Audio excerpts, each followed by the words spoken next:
Alright, y'all, we about to react to this like animated skinwalker store, and it's like 2 o'clock in the morning right now, and I got all the lights on. Besides, there's like one lamp in the corner over here, but I will turn it on. But I don't pay the electricity bill, so let's get into it.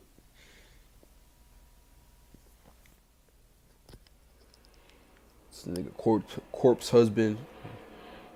Nigga's channel was dead for like 6 months, and just come back out of nowhere. No explanations or nothing. And if y'all don't know what a skinwalker is, y'all about to find out real quick.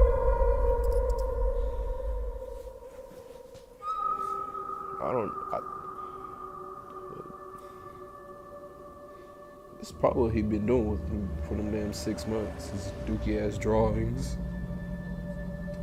My family and I live in Arizona, and we occasionally visit our Navajo family in Albuquerque, New Mexico.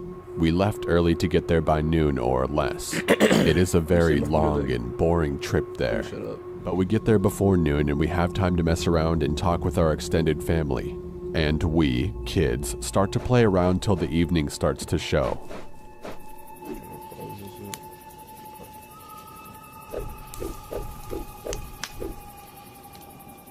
What the fuck is that? The house is too small for everyone to fit and sleep in. Some of the kids have to sleep in the trailer and truck camper, but two of my cousins and I had the amazing luck of sleeping in the old, slightly torn tent. That don't make no type of sense at all. You couldn't sleep with one of them other niggas.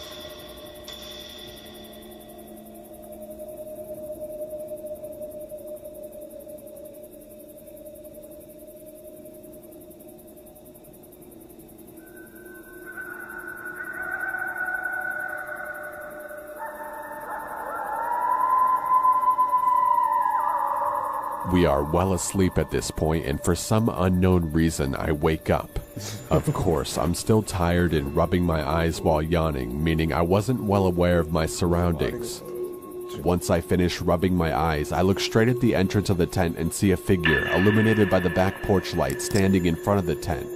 At first I was scared, but thought it was my other cousins just messing with us. What the fuck is that? As this person was still standing outside our tent looking at us, I turned to one of my older cousins who was 2 years older than me to wake him up and tell him that someone was standing outside of our tent.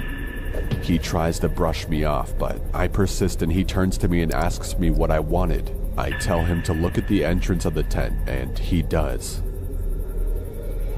I've never seen someone go from the brink of sleep to sheer panic and alertness in their eyes that fast before. He looks at me with this panicked face and tells me to be quiet. He whispers to me that it's a skinwalker and that we need to be quiet again. We lay there for the longest time, and from my memory it was at least an hour or more. We were just about to go back to sleep because it hadn't done anything. Then it started to move around the tent.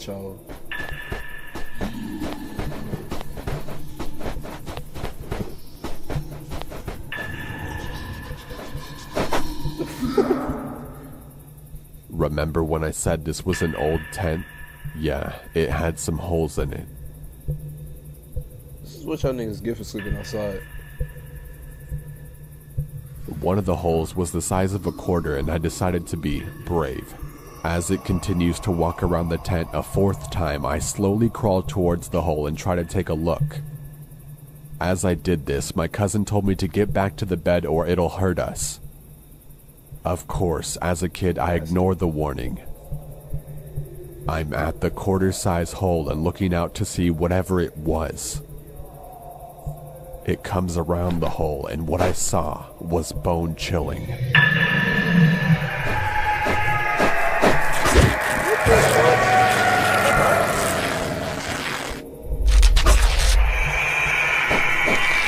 I bolt back and hide under my sleeping bag while my cousin does the same.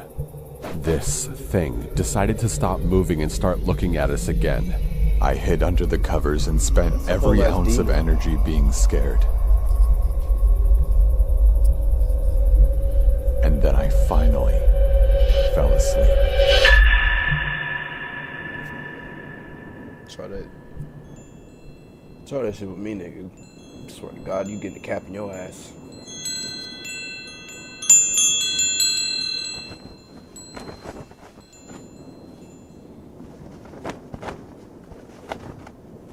I woke up early, maybe around 5, Chin hair and I gang. decided to look around the tent to see if there was anything there.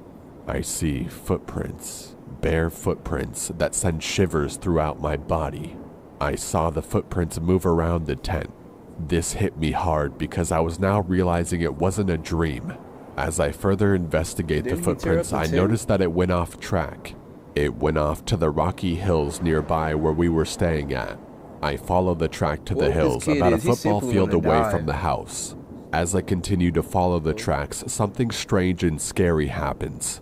It goes from 2 footprints walking for a while to footprints and handprints in the dirt starting to form. I found that kinda strange because no person would do that out here. As I followed the tracks further into the hills, the hands and feet started to get smaller and smaller. It then subtly changed into coyote paw prints.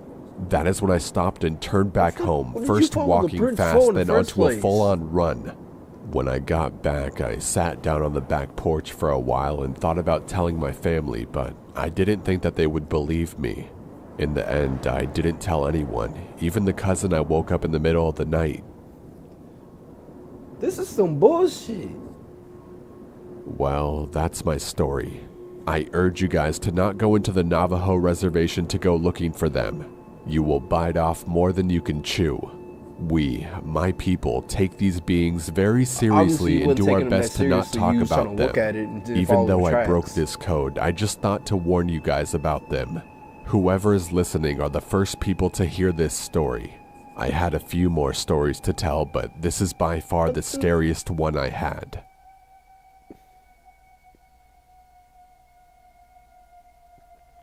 This nigga died and came back from the dead.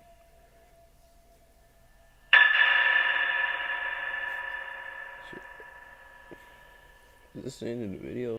Alright, y'all, that was the end of the video, but let me know what you want me to like react to in the comments below, like what type of videos you want to like, I don't know, see with me. But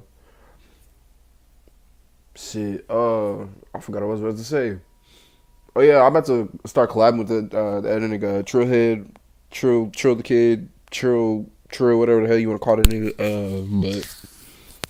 But yeah, I got more videos coming soon. You know, feel me?